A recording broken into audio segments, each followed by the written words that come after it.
Hello, everyone. Welcome to my Week 6 discussion board. Today we'll be talking about the National Guard Bureau as if it were ran like a private entity.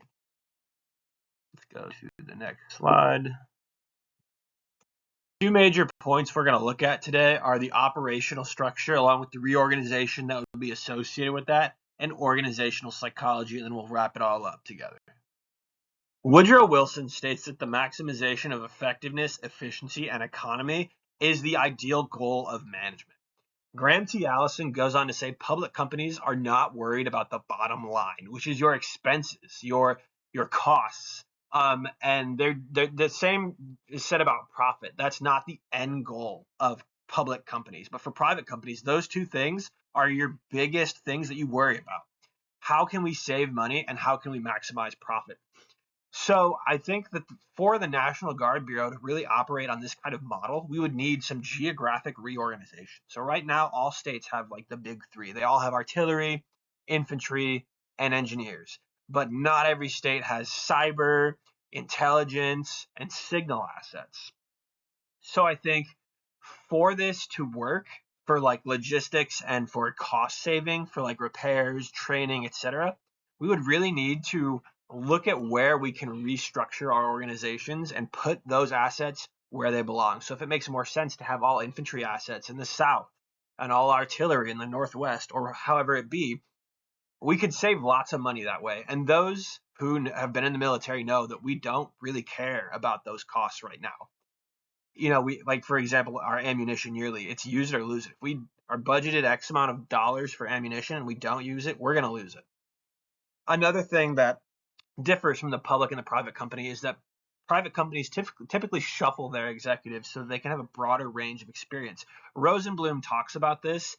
It's not a metric for efficiency, but to give them a broader range of experience. And in the military, specifically the National Guard, if you're a cook and you rise through the ranks, you might lead a cook company at some point, but you're not doing different assignments other than being a cook platoon sergeant, a cook first sergeant, whatever it be.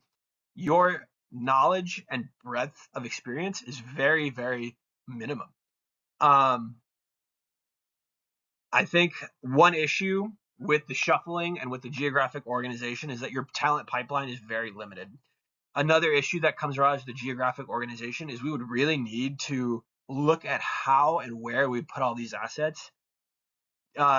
Appleby talks about how the administration is anything but devoid of politics, and we know this. We know that the South typically is more Republican versus the Northwest being more liberal, so we can't have those two having all the firepower. It needs to be divided accordingly.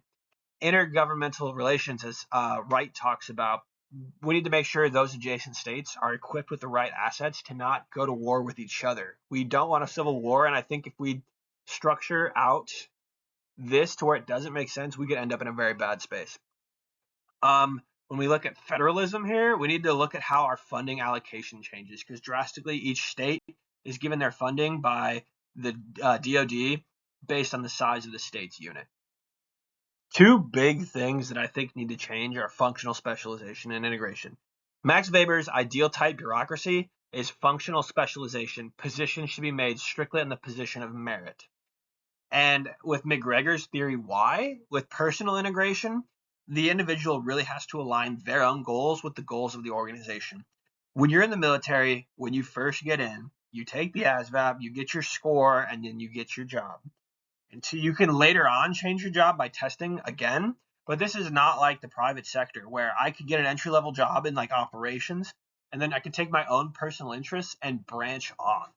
I think that allows civilian workers to be far more ingrained and have control of their career journey versus in the military. If I don't score well enough, I'm going to stay in my job forever. I can be that cook or that truck driver forever. I can't branch off and learn skills that will guide me to other MOSs. And there's a retention problem. I think that retention problem is because we don't allow soldiers to properly like integrate themselves within McGregor's theory Y to accelerate their own career. Another issue is the psychological piece of leadership in the military versus private company. In a private company, you have your lower level analysts who are doing all the in the weeds work. They're doing the analysis that they report to their boss if they see issues, and then their boss has direction from higher up on that big picture where their lower people are really in the weeds. There's a lot of feedback going back and forth. Follett talks about how orders should be able to be questioned when, like, these questions should be able to source from the bottom. There should be open communication between the bottom and the top, and we don't have that in the military. That creates a lot of animosity from the bottom because they think that their higher ups don't respect them. When if you've worked in a private company, you know that that respect is always there, and it's not just earned based on rank. It's experience and expertise, and that's important. Thank you for listening to my presentation this week. I hope you all have a good week.